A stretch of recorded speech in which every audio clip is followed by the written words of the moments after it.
오늘은 예수님께서 하나님의 나라가 너희 안에 임하였다 이렇게 말씀을 하셨습니다. 그래서 우리 안에 이 임했다라고 하는 하나님의 나라는 도대체 어떤 나라인가? 그리고 그 하나님의 나라와 우리의 삶은 어떤 관계가 있는가?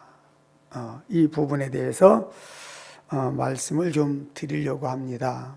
그런데 이 말씀을 드리기 전에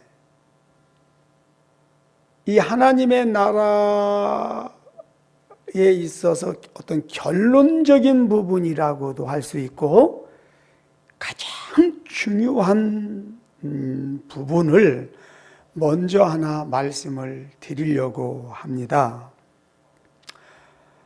대부분 모든 나라에서 종교라고 하는 것은 국가의 한 부분입니다. 일부입니다. 그렇죠? 개인도 마찬가지입니다.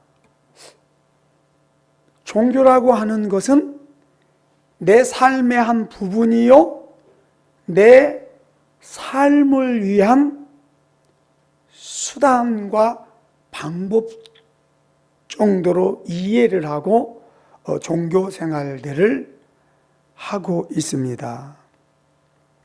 그러나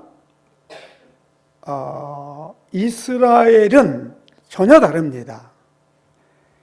이스라엘에게 있어서 종교라고 하는 것은 국가에 부속되어 있는 한 기능이 아니에요. 개인의 삶에 있어서 한 부분이 아니에요. 여러분, 이 하나님 나라의 개념이 어디에서 나왔어요? 이스라엘에게서 나왔어요. 이스라엘에게 있어서 하나님의 나라라고 하는 것은요, 국가의 전부입니다. 종교가 국가에 부속되어 있는 것이 아니라 국가가 종교에 부속되어 있다. 그들이 믿는 여호와 신앙이라고 하는 이 종교가 개인의 삶을 위한 어떤 수단과 방법이 아니라 그들의 삶 자체가 바로 여호와 하나님을 믿는 종교, 신앙을 위한 것이다라고 하는 것입니다. 이해가 되셨나요? 저는 참으로 안타깝게 생각하는 것은 이단이나 사이비 종교들을 가만히 보면은요, 그들은 진짜 종교가, 그들이 믿는 종교가 그들의 전부가 되어 있어요. 그런 걸 보시지요. 여러분, 하나님을 믿는 신앙이라고 하는 것은요, 우리의 삶의 한 부분이 아니에요. 나를 위한, 내가 좀 평안하고 풍족한 삶을 살기 위한 수단과 방법이 아니라 기독교 신앙이 내 인생의 전부예요. 나의 모든 것이에요. 그런데 우리는 그렇게 안 믿어요. 그렇게 안 살아요. 그런데 이단들은 그렇게 생각해요. 그렇게 믿어요. 어떻게 생각하세요? 자, 이스라엘 민족들이, 그리고 유대인들이 무엇 때문에 그렇게 사는 것인가? 여기에 대해서 사도 바울이 아주 정확하게 이야기하고 있는 부분이 있어요. 자, 한번 봅시다. 빌립보서 3장 17절부터 한번 봅시다. 시작. 형제들아, 너희는 함께 나를 본받으라. 또 우리로 본을 삼은 것 같이 그대로 행하는 자들을 보기라. 내가 여러 번 너에게 말하였거니와 이제도 눈물을 흘리며 말하노니 여러 사람들이 그리스도 십자가의 원수로 행하느니라.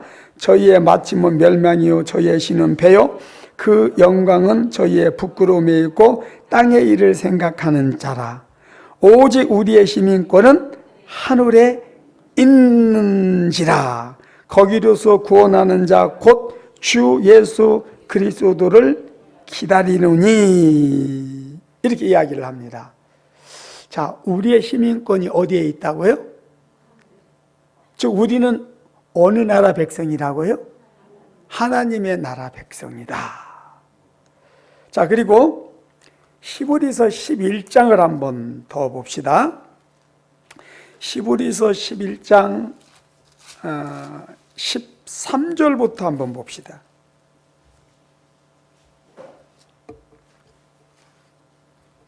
시작.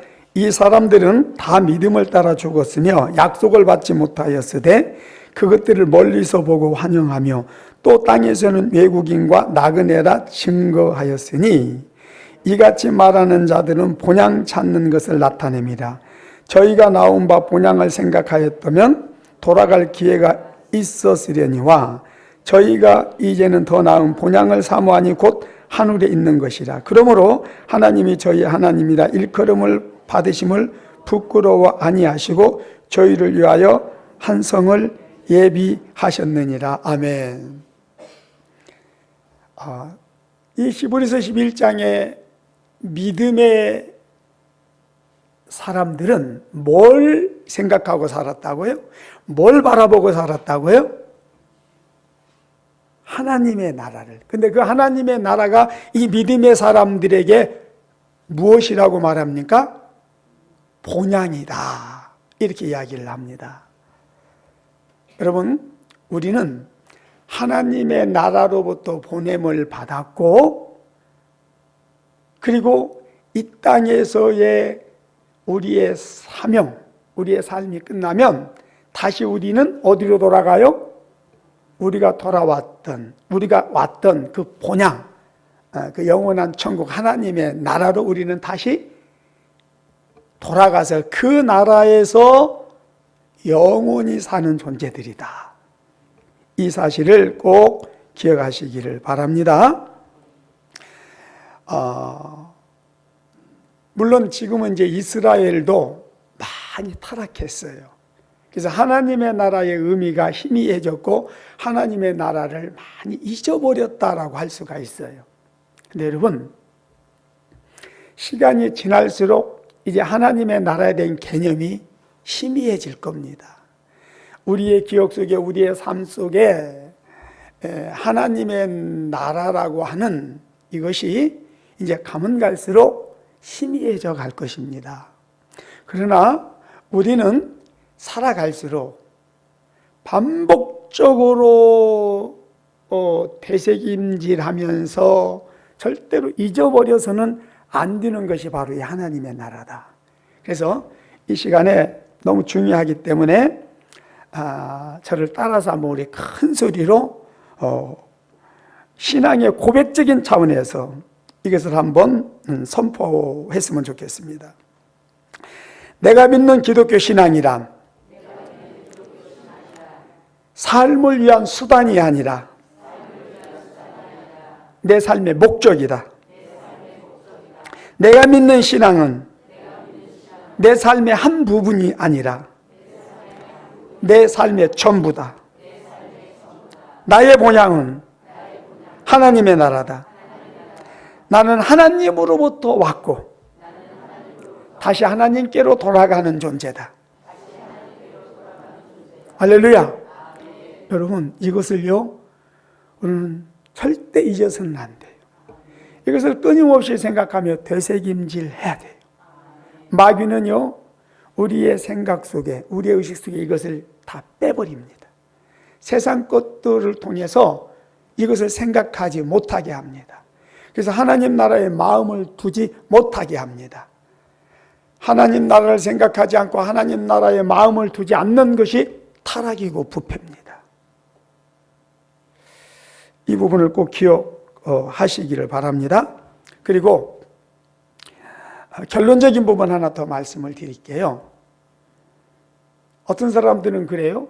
그럼 그렇게 살면 내 인생은 뭐냐?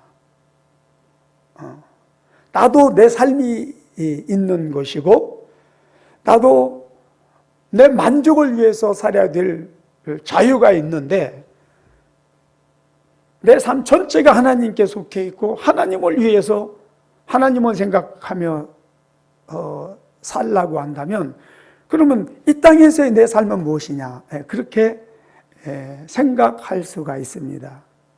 그런데 여러분, 지금 우리가 신앙 고백했듯이 이스라엘이 하나님을 전부로 알고 그렇게 살아갈 때에 하나님께서 우리에게 주신 축복에 대한 약속이 있습니다.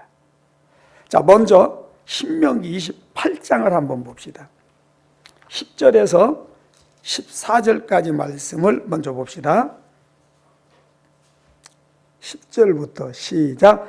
너는 여호와 이름으로 일컬음을 세계 만민이 보고 너를 두려워하리라. 여호와께서 내게 주리라고 내 열조에게 맹세하신 땅에서 내게 복을 주사 내 몸의 소생과 육축의 새끼와 토지의 소산으로 많게 하시며 여호와께서 너를 위하여 하늘의 아름다운 보구를 열으사 내 땅에 때를 따라 비를 내리시고 내 손으로 하는 모든 일에 복을 주시리니 내가 많은 민족에게 꿔줄지라도 너는 꾸지 아니할 것이요 여호와께서 너로 머리가 되게 하시고 위에만 있고 아래에 있지 않게 하시리니 오직 너는 내가 오늘날 내게 명하는 내 하나님 여호와의 명령을 듣고 지켜 행하며 내가 오늘날 너희에게 명하는 그 말씀을 떠나 자루나오나 치우치지 아니하고 다른 신들을 따라 섬기지 아니하면 이와 같으리라. 아멘. 하나님을 전부로 알고 하나님만을 위해서 사는 자들에게 하나님이 약속으로 주신 축복이 있는데 세계 모든 나라 중에서 머리 되게 하시고 꼬리 되지 않게 하겠다. 꾸어줄지라도 꾸지 아니하는 나라가 되게 해주겠다라고 하는 축복에 대한 약속입니다. 그런데 실제적으로 유대인들이 비록 예수님을 인정을 하지 않는다 할지라도 그들의 삶 속에서 하나님은 그들의 생명보다도 더 중요한 존재다. 그래서 하나님을 전부로 알고 하나님을 위하여 살아가는 그들에게 오늘날에도 하나님이 주신 축복이 뭔가요? 여러분, 지금 전 세계에 가장 영향력이 큰 나라가 어느 나라인가요? 바로 유대인들입니다. 사실은 미국의 정치, 경제, 교육을 다 유대인들이 사로잡고 있고 세계를 유대인들이 좌지우지하고 있다고 할 수 있습니다. 근데 그 나라는 인구가 얼마나 돼요? 지금 이스라엘 나라에 살고 있는 사람들은 1000만도 안 된다고 그러잖아요. 정말 작은 나라.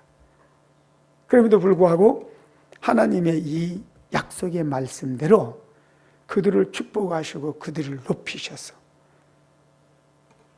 여러분, 그 이스라엘 주위에는요 정말 그들을 원수로 생각하고 이스라엘을 멸망시켜버리기 위해서 호시탐탐 기회를 노리는 10억이 넘는 이슬람 세력들이 그들을 포위하고 있어요. 그런데도요 누구도 그들을 못 건드리고 있잖아요. 또 세계 가장 막강한 영향력을 가지고 있는 미국이 철저하게 그들을 보호하고 있잖아요. 이게 어떤 역사인가요? 하나님의 역사지. 하나님의 축복이라고 할 수 있습니다. 그래서 여러분, 진실로 복된 삶을 살기를 원하신다면은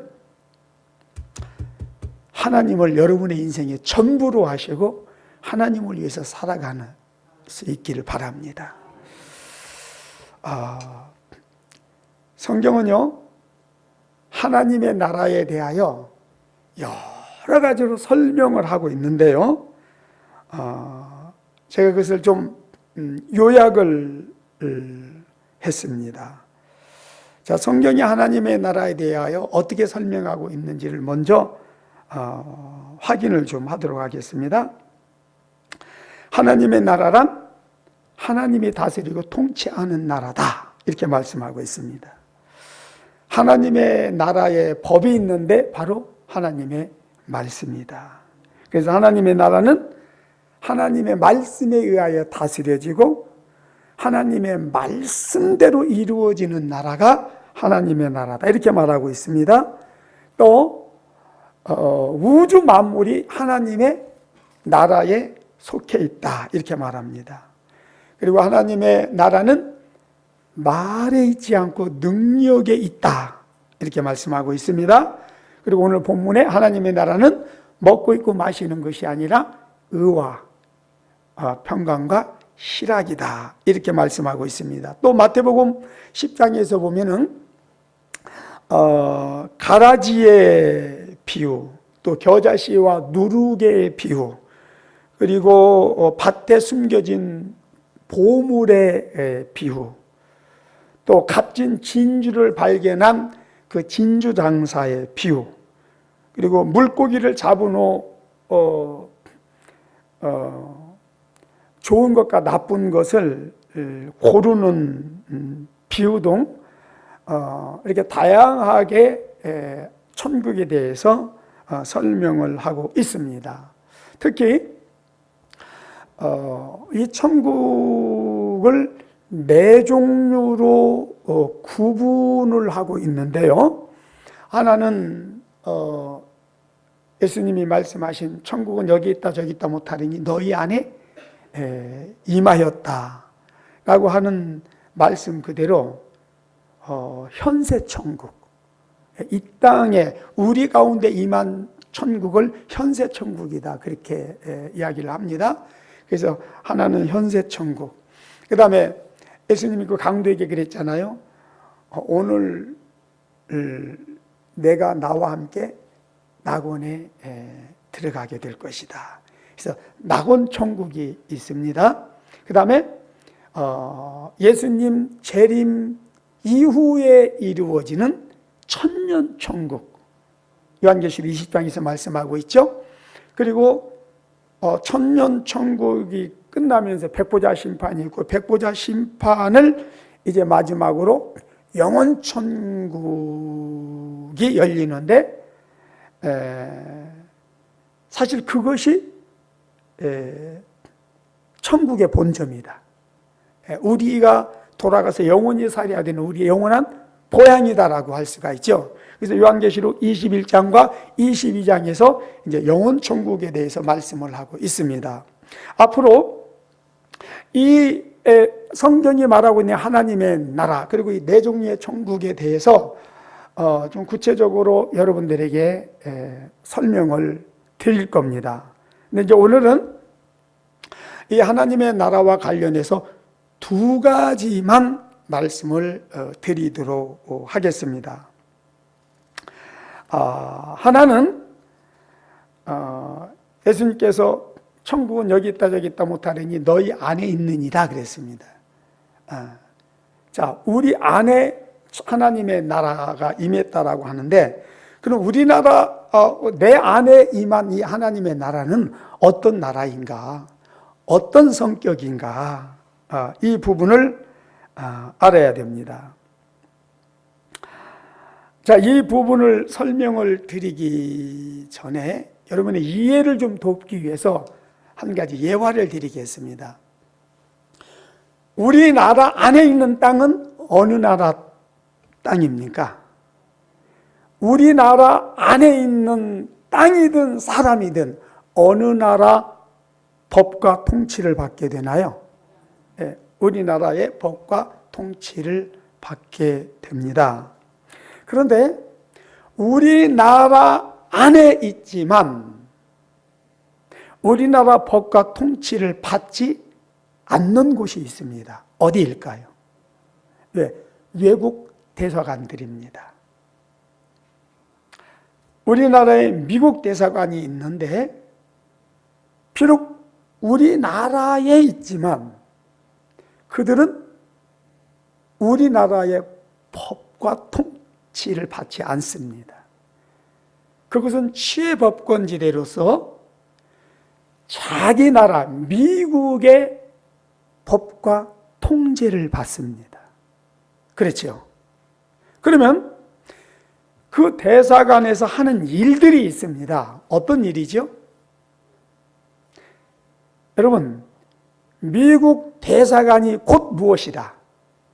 미국이다. 이해되시나요? 미국 대사가 곧 무엇이다? 미국이다. 그래서 미 대사나 미국은 무엇을 위하여 일한다? 미국을 위하여, 미국의 유익을 위하여 일한다. 그리고 이 땅에 있는 미국의 백성들을 보호하고 돌보는 일을 한다. 또 미국을 가기 원하는 자들을 이제 그 서류 심사를 통해서 그들이 미국에 가기에 적합한지 적합하지 않은지를 판단을 해서 미국에 갈 수 있도록 비자와 여권을 발급해 주는 기본적으로 그런 일들을 하고 있습니다. 이것이 바로 대사관에서 하는 일들입니다. 그리고 다시 말씀드리면 그 대사관이 곧 미국 정부다. 대사가 곧 미국 정부다. 그렇기 때문에 대사를 함부로 건드리지 못하는 거예요. 왜 이 말씀을 드리냐면 이 땅에 임한 하나님의 나라의 성격이 무엇이냐라고 할 때에 마치 대사관과 같은 것이다. 다시 말하면 이 땅에 임한 하나님의 나라라고 하는 것은 어떤 나라냐? 하나님 나라의 대사관과 같은 것이다. 그리고 하나님의 나라가 내 안에, 우리 안에 임했다라고 했잖아요. 그건 어떤 의미냐? 곧 내가 하나님의 나라다. 내가 곧 하나님의 나라다. 이해가 되시나요? 네. 그래서 내가 하나님의 나라요, 내가 하나님 나라의 대사다라고 할 때에 그러면 나는 무엇을 위하여 사는 존재인가? 각 나라의 대사들이 자신의 나라를 위해서 살듯이, 자신의 나라의 백성들을 보호하듯이, 여러분 우리도요 똑같습니다. 우리도 하나님의 나라를 위해 사는 존재들입니다. 우리도요 이 땅에 하나님의 나라 백성들을 전도를 통하여 찾아서 그들이 하나님의 나라에 갈 수 있도록 돕는 역할을 하고, 또 이 땅에 존재하는 하나님의 백성들을 보호하고 하나님의 나라의 백성으로서 천국에 갈 수 있도록 준비시키는 그런 일을 하는 것이다라고 하는 것입니다. 그래서 하나님의 나라가 임했다라고 했을 때 많은 사람들이 여기서 굉장히 막연하게 생각합니다. 하나님의 나라가 뭔지를 모릅니다. 그렇기 때문에 그리스도인의 정체성을 갖지 못하고 우리가 그리스도인으로서 무엇을 위하여 어떠한 삶을 살아야 하는지를 모르고 살아간다라고 하는 겁니다. 그러니까 이것을 모르고 신앙생활을 한다고 하는 것은 대단히 안타까운 일입니다. 절대 온전한 신앙생활을 할 수가 없는 것이지요. 네. 그래서 내가 바로 하나님의 나라다. 내가 하나님의 대사다. 그래서 하나님의 나라는 아까도 말씀드렸죠. 하나님의 뜻과 일이 이루어지는 나라다. 그래서 내 삶을 통해서 하나님의 뜻과 일이 하늘에서 이루어진 것처럼 이 땅에서도 이루어질 수 있어야 된다라고 하는 것을 기억하시기를 바랍니다.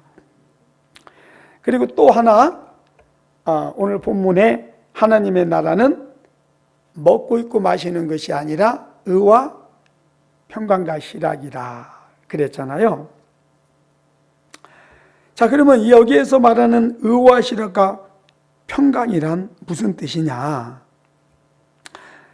이 말씀의 전후 맥락을 보면은요, 이런 거예요. 너희는 먹고 입고 마시는 것으로 인하여 서로 물고 찢고 싸우고 다투지 말아라. 너희의 삶의 본분은 지금 이 하나님의 이 대사, 내 자신이 하나님의 나라다라고 하는 것을 설명을 드렸는데 이 말씀과 맥락을 같이 합니다. 너희는 하나님의 나라다. 너희는 하나님의 백성들이다. 따라서 너희가 해야 되는 일은 하나님의 뜻과 일이 이 땅에 이루어지도록 하는 것이고, 너희가 하는 일은 하나님의 사람들을 찾아서 그들이 예수 믿고 구원받고 천국 갈 수 있도록 인도하는 사람들이다. 그런데 너희가 먹고 입고 마시는 것으로 인하여 사람들과 물고 찢고 싸우고 서로 시기 질투한다면은 어떻게 그들을 하나님의 나라로 인도할 수 있겠느냐?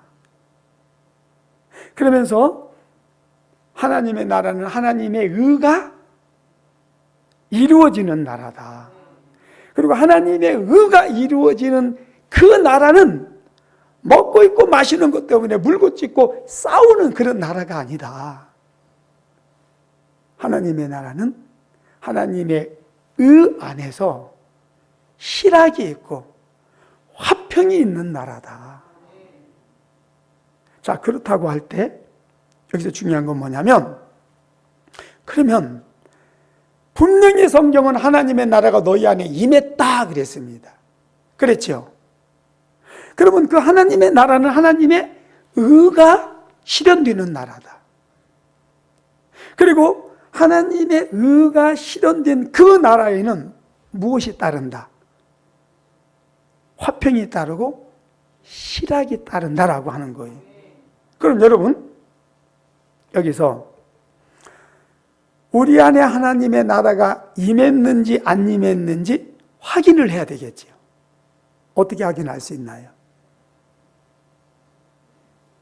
우리 안에 하나님의 의가 이루어지고 있다면, 우리 안에 천국의 속성인 희락과 화평이 있다면, 그럼 우리 안에는 하나님의 나라가 이루어진 것이라고 봐야 됩니다. 그러나 우리 안에 하나님의 의가 없어요? 화평이 없어요? 희락이 없어요. 그래서 늘 근심, 걱정, 염려 속에서 살아가요. 쌈딱처럼 아무나 막 쪼아대고 늘 싸우려고만 해요. 남을 비판하고 정죄하고 판단만 해요. 그러면 이거 하나님의 나라와 희락과 화평이 이루어진 거예요? 안 이루어진 거예요? 안 이루어진 거죠? 그러면 우리가 몇십 년씩 예수 믿고 교회를 다녔는데 의미가 있어요, 없어요? 의미 없는 거예요. 여러분, 이 시간 다시 한번 우리 자신을 들여다보면서 우리 자신의 신앙을 한번 점검해 봅시다. 사도 바울도 그랬잖아요. 너희 안에 그리스도 예수가 있는지, 너희 안에 구원이 있는지, 너희 안에 예수를 믿는 믿음이 있는지 시험하고 확증하라. 만일 그것이 없다면 너희는 버리운 자다. 너희는 구원받지 못한 자다. 그랬잖아요. 지금 사도 바울이 똑같은 이야기를 다른 관점에서 설명하고 있는 겁니다. 여러분, 내가 예를 들어서 몇 억짜리 다이아몬드를 하나 딱 누구한테 선물 받았어요. 그것이 내 지금 호주머니에 있어요. 그러면 내 기분 감정이 어떨까요? 에? 내 기분 감정이 어떨까요? 뭔가 찝찝하고 근심 걱정 염려가 있고 불안하고 그럴까요? 여러분, 그럴 때는 누가 시비를 걸어도 문제가 돼야 안 돼요. 그때는 무조건 할렐루야예요. 그때는 무조건 감사해요. 그렇죠? 왜? 뭐 때문에? 그 다이아몬드 때문에. 그러면 하나님의 나라는 어떤 나라예요? 다이아몬드보다 조금 못한 나라일까요? 아니면 다이아몬드보다 조금 더 나은 나라일까요? 그런 게 아니란 말이에요. 그러니까 제가 경험적으로 그때 제 환경은 최악이었어요. 그런데 성령을 받고 보니까 아무것도 문제가 안 되더라고요. 그냥 사람들이 저보고 미친놈이라고 했어요. 저거 예수 믿다 저 돌았다 막 그랬다니까요. 네가 기뻐할 게 뭐 있고 네가 좋아할 게 뭐 있고 네 꼬라지를 좀 봐라. 여러분, 그때는 기억하세요? 토큰 기억하세요? 버스 탈 때 냈던 토큰. 그게 없어서요.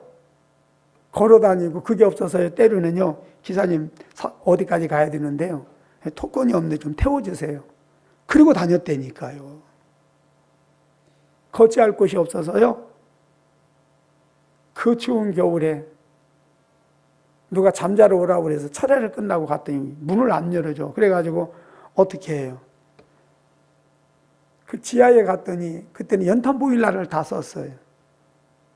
지하에 연탄 보일러가 여러 개가 있는데 거기에 신문지 하나 깔고 틀어놓아서 잠을 자려고 했더니 거기서 잤다가는 죽겠더라고요. 그래서 그냥 나와가지고 그 추위에 떨고 있는 그런 상황이었는데, 여러분, 그러면은 그래도 한때는 국회의원하고 1년간 선거운동해서 당선도 됐고 또 수영 강사하면서 벌어놓은 돈도 있었는데 그거 다 써버렸어요. 그래서 신앙 때문에 당선되고 나니까 주일 성수할 수 없고 교회를 갈 수 없어서 의원님 나 그만두겠습니다. 그랬더니 미친놈이라고 그러더라고요. 그때 내 친구들도 우리 가족들도 나보고 미친놈이라고 그랬어요. 그러고서 여러분 예수님을 선택한 거예요. 왜냐하면 성경을 보니까 성경 속에 내 인생의 축복이 다 들어있더라고요. 내가 바라고 원하는 모든 것이, 세상의 모든 것이 다 들어있더라고요. 그래서 내가 내 친구들한테 그랬어요. 우리 가족들한테 그랬어요. 내가 예수 믿고 복 받으면 하나님이 살아계신 줄 알고 예수 믿어라. 근데 하나님이 그 말씀 그대로 이루시더라고요. 그러니까 그 당시만 하더라도, 그래서 기도원에 가서 3일간 금식하고 내려왔는데 직장을 위해서 우리 목사님이 좋은 직장이 있다 소개를 해주더라고요. 목사님이 뭐 5분인가 7분이 와서 같이 축복을 해주고 큰 제재소를 했는데 이제 거기에 취직을 했어요. 근데 여러분 3개월 만에, 내가 들어간 지 3개월 만에 부도가 났어요. 그러면 이제 나와야 되는데 나오지도 못하고 하나님이 거기에 나를 3년을 붙들어 주세요. 그 부도난 회사에. 그러면서 내 있는 거 모든 걸 다 잃어버리고 아무것도 없었어요. 내 환경은 최악의 상황이었어요. 그럼에도 불구하고 내가 성령을 받고 하나님의 나라가 내 안에 임하다 보니까 그것이 하나도 문제가 되지 않았어요. 매일같이 교회 가서 철야를 하고, 그때요 의독교회는 1부 예배 끝나고 이제 2부에는 간증 시간이었어요. 여러분, 사람들이 나와서 간증하면 무슨 간증을 하죠? 축복받은 간증, 성공한 간증들, 병 고침 받은 간증들 하잖아요. 근데 제가 참 그 어린 날에 무슨 생각을 가지고 나가서 그런 간증을 했는지는 모르겠지만 저는 여러분들과 조금 다른 간증을 하려고 합니다. 그러면서 저는 사실 예수 믿고 완전히 다 망한 사람이고 아무것도 남은 것이 없는 사람입니다. 내가 지금 이러이러한 환경과 형편 속에서 살아가고 있습니다. 그런데 뭔지는 모르겠지만 내가 성령을 받고 너무너무 기뻐서 상황은 이렇지만 버스만 타면 복음을 전하고 지금의 이 환경이 하나도 힘들게 느껴지지가 않는데 사실 나도 잘 모르겠습니다. 그냥 너무너무 기쁘고 즐겁습니다. 감사합니다. 이런 간증을 했다니까요. 아마 사람들이 어떻게 이해를 하고 받아들였을는지는 모르겠어요. 근데 지금 돌이켜보니까 진짜 제대로 된 간증을 했더라고요. 사도 바울 나는 발꿈치도 못 따라가지만 지금 보니까 사도 바울이 늘 그런 간증을 하고 다녔더라고요. 하나님의 나라가 임하면은요, 그 하나님의 나라는 모든 것을 지배하고 다스리는 나라입니다. 모든 것을 초월하는 그런 나라입니다. 그 나라가 우리 안에 임했을 때에 우리는 모든 환경을 초월하게 됩니다. 극복하게 됩니다. 세상의 어떤 것에도 우리는 매이지 않습니다. 붙잡히지 않습니다. 영향받지 않을 수 있습니다. 문제는 우리에게 그런 하나님의 나라가 임하지 않았다는 겁니다. 자, 이 부분들은 앞으로도 계속적으로 말씀을 드릴 거예요. 자, 그러면 그렇게 하나님의 나라가 임했으면 그걸로 끝이냐? 근데 여러분, 보니까 몇 개월 안 가더라고요. 몇 년 안 가더라고요. 그런 가운데에서도요, 또 때로는 낙심하고 넘어지고요. 그러면서 또 내가 신앙의 정체성에 그 혼란에 빠져가지고 전에는 그랬는데 왜 이게 지금 이 마음은 뭐지? 그래서 방황하고 또 힘들어하던 그런 시절들도 있었어요. 그래서 이제 이런 부분들에 대해서는 앞으로 계속적으로 좀 말씀을 드리도록 그렇게 하겠습니다. 예. 자, 여기서 한 가지 더. 여러분, 죄에는 뭐가 따른다? 고통이 따른다. 죄에는 사망이 따른다라고 하는 겁니다. 그런데 의에는 희락이 따르고 화평이 따르고 기쁨과 감사가 따르고 하나님의 생명이 주어진다라고 하는 것입니다. 자, 여기에서 의라고 하는 것, 의로움이라고 할 수 있는데 죄가 없는 것, 선한 것, 깨끗한 것이라고 이야기할 수 있는데 여기에서 이 의라고 하는 것은요, 바로 예수님을 말합니다. 예수님이 우리의 의로움이 되십니다. 우리는 의로움이 없는 자들이고 우리는 불의하고 악한 자들인데 예수를 믿음으로 예수님의 그 의로움이 우리에게 전가가 된 거예요. 예. 그래서 우리도 의롭게 됐다. 그래서 우리의 구원은 예수님이 우리의 의로움이 되어 주셨기 때문에, 예수님이 우리의 의가 되어 주셨기 때문에 우리가 하나님 앞에 옳다 인정함을 받고 하나님의 자녀로서 구원을 받은 것이고, 그리고 그 하나님의 나라가 우리 안에 임할 수 있는 것이다. 그래서 예수님이 나의 의로움이다. 예수님이 나의 구원이다. 그런 말이죠. 따라서 예수 그리스도를 믿고 예수님의 그 의로움으로 말미암아 의롭게 되어진 자 안에는 반드시 하나님의 나라가 임하게 되어 있습니다. 그리고 하나님의 나라가 임한 자의 삶은 물론 정도의 차이는 있습니다. 그러나 기쁨이 있다. 구원의 감사와 감격이 있다. 희락이 있고 화평함이 있다라고 하는 겁니다. 예수를 믿는데 희락이 없다, 화평이 없다, 기쁨과 구원의 감사와 즐거움이 없다. 그렇다면 여러분, 그거는 예수님의 의가 그 안에 없는 거예요. 하나님의 나라가 그 안에 임하지 않은 거라고 보면 돼요. 혹시 우리 가운데 아직 그런 사람이 있다면은, 여러분, 우리는 금식하고 회개하면서 하나님, 예수님이 내 의가 되어주시고 이제 예수 그리스도 안에서 내 안에도 하나님의 나라가 임할 수 있도록 도와달라고 간청해야 돼요. 기도할 수 있어야 돼요.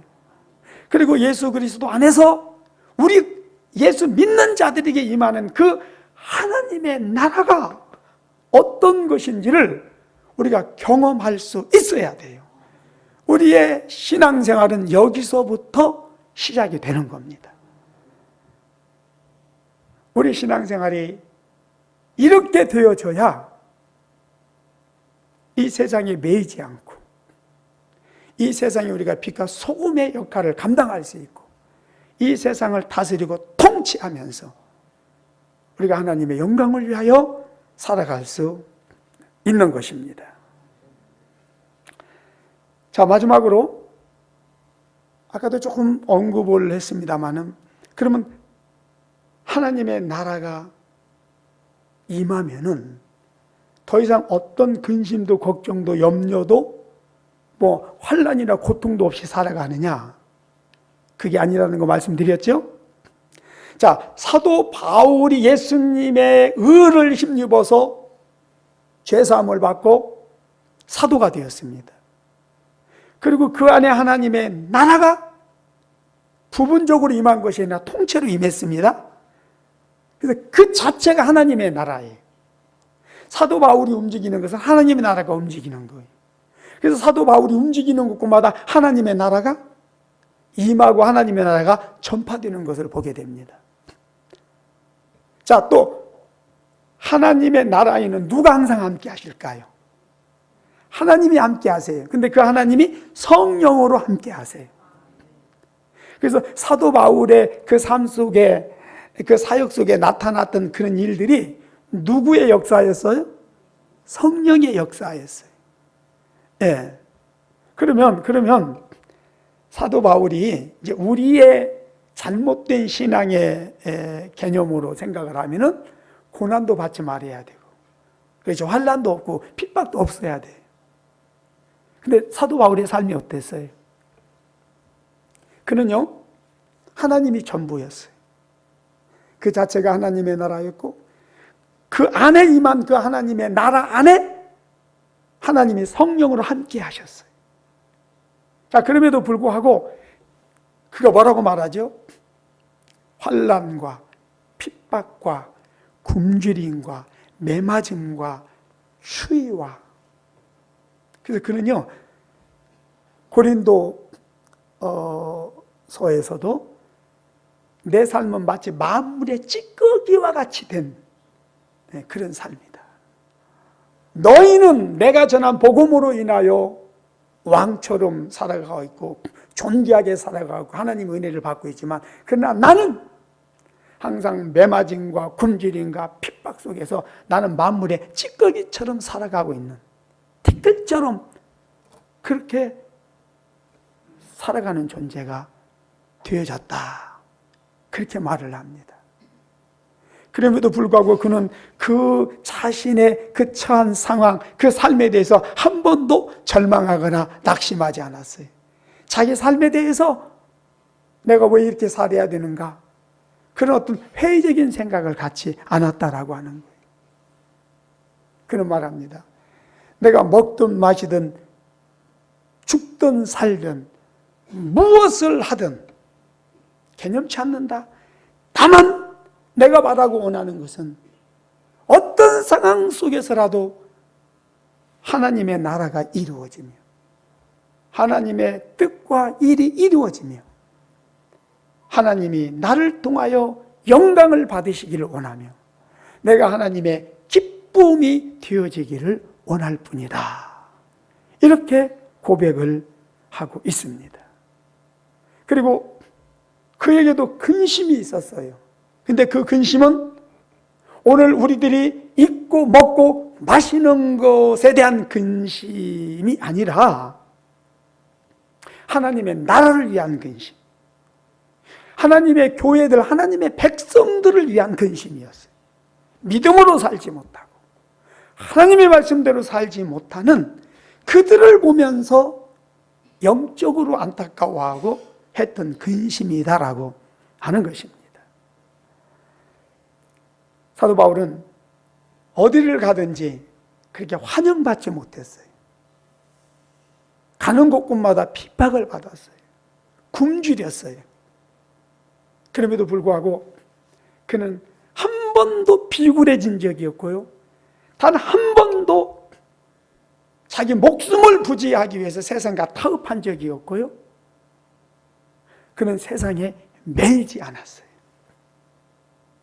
자, 하나님의 나라가 임한 하나님의 사람들의 삶이 어떠해야 되는지를 조금만 더 말씀을 드릴게요. 사도 바울은 죄인의 신분이었지만 왕 앞에 서가지고 왕에게 뭘 전했습니까? 복음을 전했습니다. 그랬더니 왕이 뭐라고 그래요? 네가 감히 죄인 주제에 나를 가리키려고 드는구나. 나에게 전도하려고 드는구나. 나를 그리스도인으로 개종시키려고 드는구나. 그때 뭐라고 말합니까? 왕이요? 그렇거나 저렇거나 내가 죄인으로 이 앞에 선 거 외에, 물론 내가 죄 때문에, 내가 잘못한, 윤리도덕적으로 잘못한 죄 때문이 아니라 복음 전하는 것 때문에 이 앞에, 당신 앞에 서서 신문을 받지만 이거 외에는 다른 모든 것에 있어서는 당신도 나와 같이 되기를 원합니다. 지금 나를 본받으라는 거예요. 당신도 나처럼 살아야 된다는 거예요. 여러분, 이건 하나님의 나라가 임하지 않았으면 할 수 없는 겁니다. 이건 하나님의 나라가 임했고 그 하나님의 나라 주인이신 하나님이 그 안에 함께 하셔서 그 입을 통해서 말씀하지 않으시면 할 수 없는 말이었다라고 하는 겁니다. 그리고 그는요, 돌에 맞아 2번을 죽었잖아요. 근데 돌무덤 속에서 살아납니다. 유대인들은요, 죄인들을 처형할 때 돌을 집어서 던져서 죽으면 그냥 그들이 던진 돌이 돌무덤이 됩니다. 그래서 죽은 거 확인하면 떠나거든요. 근데 거기서 다시 일어납니다. 2번씩이나. 40에 가까운 매를 3번 맞았다고 했습니까? 그런데도 죽지 않습니다. 유라굴라라고 하는 그 강풍, 그 1달 가까이 되는 그 광풍 속에서도 그는 죽지 않고 살아나오잖아요. 부블리오 섬이라고 하는 그 섬에 이르렀을 때도 독사가 나와서 물었지만 어떻게 해요? 그냥 훌툴 털어버리잖아요. 그러니까 독사의 독도 그를 해할 수 없었다라고 하는 거예요. 왜요? 하나님의 나라가 그런 나라입니다. 하나님의 나라의 생명은 영원한 생명입니다. 하나님의 나라를 대적할 것이 없고 하나님의 나라를 해할 것이 없어요. 이 땅에는 모든 것이 하나님의 나라의 지배를 받습니다. 그 하나님의 나라가 우리에게 임했고 우리가 바로 그런 하나님의 나라라는 거예요. 우리가 그 하나님의 나라의 대사라고 하는 겁니다. 그래서 하나님이 우리를 지키시고 보호하시는 거예요. 그래서 하나님이 우리에게 그 하나님의 나라의 능력과 권능을 주시는 거예요. 그러니까 우리가 그러한 신앙생활을 해야 된다.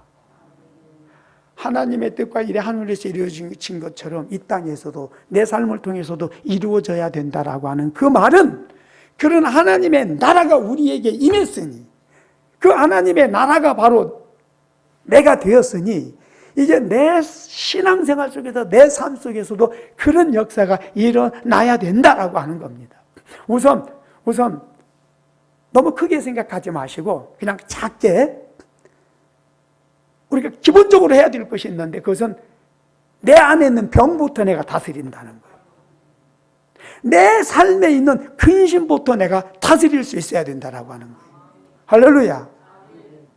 오늘 우리는 작은 육신의 어떤 아픔, 질병만 있어도 거기에 매이고 작은 어떤 문제, 염려, 그런 근심만 있어도 거기에 매여서 그만 하나님의 나라를 바라보지 못하고 하나님의 나라를 잊어버리는,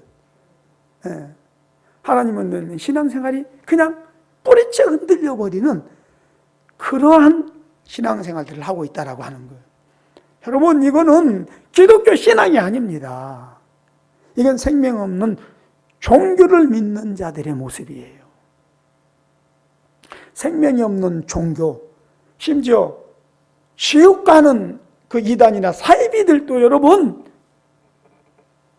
자기가 믿는 그 사이비 이단 종교를 위해서 생명을 걸잖아요. 다른 모든 것을 포기하잖아요. 어떤 사람은 그럴 수 있어요. 그러면 지금 박 목사님이 이야기하는 거, 사이비나 이단 종교가 다른 게 뭐가 있느냐? 사이비와 이단들은 거기에 올인하기 때문에 문제가 되지 않느냐라고 말할 수 있어요. 여러분, 그들이 하는 것이 맞는 거예요. 신앙생활은 그렇게 하는 거예요.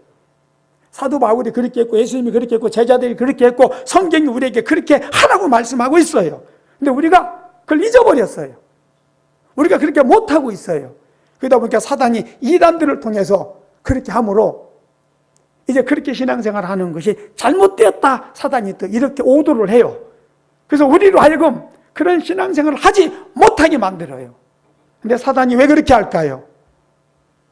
하나님 나라와 상관없이 살게 하기 위해서, 하나님의 나라를 유업으로 받지 못하게 하기 위해서 그렇게 하고 있다라고 하는 겁니다. 앞으로 시간이 갈수록 우리 안에 임한 하나님의 나라가 아니라 예수님이 다시 재림을 하시고 그리고 우리에게 이제 천년 천국과 영원 천국이 점점점 가까이 다가오고 있습니다. 이제 우리는 준비해야 돼. 여러분, 이 땅에서 전쟁이 일어나면 어떻게 한다고요? 미국은 이 땅에서 전쟁이 일어나면 어떻게 할까요? 대사관을 통해서 자국민들을 전부 모아서 다 안전한 곳으로 대피를 시킵니다. 미국으로 데려갑니다. 마찬가지예요. 예수님이 이 땅에 다시 재림하신다는 거 다 믿으시죠? 네. 그때 이 땅은 이제 완전히 하나님의 심판으로 불타 없어질 겁니다. 그래서 그 전에 하나님은 우리를 어떻게 하세요? 교회를 통하여 성령께서 다 모아가지고 데려가시는 거예요. 그런 시간들이 지금 점점점 가까이 다가오고 있습니다. 그래서 사도 바울은 말합니다. 이제는 너희가 자다가 깰 때가 됐다. 이제는 너희가 정신을 차리고 깨어서 기도하며 예수님 맞이할 준비할 때가 됐다. 이제말로 너희는 신앙에 올인할 때가 됐다. 그렇게 말씀을 하는 거예요. 근데 여러분, 이 말씀을 들으면서 아멘하고 받아들이는 사람은 하나님의 나라가 임한 사람이고 정말 복된 사람이에요. 근데 뭐야? 그럼 어떻게 하라는 거야? 그러면서 이 말에 대해서 거스려 짜증이 나, 거부감이 생겨. 이 사람들 어떤 사람들이에요? 하나님의 나라가 임한 거예요? 안 임한 거예요? 정말 불행한 겁니다. 정말 불행한 겁니다. 저는 목사가 된 것이 참 감사한 게 하나님의 나라가 전부요, 하나님의 나라를 위해서 이걸 직업으로 삼았다. 얼마나 축복인지 몰라요. 물론 목사라고 해서 다 하나님의 나라가 전부는 아니에요. 여러분, 스님들 그 종교가 전부인 것 같지요. 근데 밥벌이로 하는 사람들이 많다 적다. 지금 이제 미얀마를 가야 되는데 그 미얀마의 그 선교사님 그러시더라고요. 학생들이 공부를 하고 싶어도 대학을 갈 수가 없대요. 그런데 유일하게 국비로 대학을 갈 수 있는 것이 절이랍니다. 스님이 되는 거래요. 공부하기 위해서 스님이 된다는 거예요. 그래서 이제 신학교를 만들어서 고등학생들 받아서 이제 교육을 하는 거예요. 자, 그 마음속에 그 종교가 전부가 아니에요. 그런데 공부하기 위해서. 또는 그거 아니면 먹고 살 길이 없어. 먹고 살기 위해서 그렇게 하는 거예요. 사제들도, 천주교 사제들도 그런 사람들이 많죠. 그럼 교회 목사들은 어떨까요? 목사들은 안 그럴까요? 여러분, 뭔가 자기가 원하는 대학에 떨어지고 대학 진학을 해야 돼. 갈 데가 없는 거예요. 그래서 가는 곳이 어디예요? 신학대학이 되었어요. 물론 지금도 이제 신학대학 아무나 못 들어갑니다. 쉽게 못 가요. 그러나 한때 일반 대학 떨어지면은 가는 곳이 신학대학이었어요. 그리고 그들이 가서 자유주의 신학에 특별히 영향을 받고, 그래서 신앙이 전부가 아니라, 신앙을 위한 것이 아니라 직업으로 먹고 사는 수단으로 목회를 하는 사람들이 너무너무 많아요. 정말 불행한 거지. 예. 자, 예수 믿는 사람들도요, 교회 다니는 사람들이 큰 가게 교회 앞에 차려놓고 장사를 목적으로 교회 다니는 사람들이 있어요. 근데 그 사람들은요, 항상 일부 예배만 드려. 일주일에 한 번, 일부 예배만 드려. 그리고 일부 예배 끝나고 나서 뭐해? 가게 문 열고 하루 종일 장사해. 그래야 장사가 잘 되는 거예요. 장사하기 위한 목적으로 교회를 다니는 사람들이 얼마나 많은지 몰라요. 이건 정말 안타깝고도 불행한 일이죠. 우리가 믿는 기독교 신앙이란 절대 그런 것이 아닙니다. 할렐루야. 네. 이제는 정말 우리가 기독교 신앙에서 다시 생각해야 될 때다. 네. 그리고 무엇보다도 하나님의 나라가 임했다라고 한다면 그 하나님의 나라가 내 삶 속에서 나타나야 된다.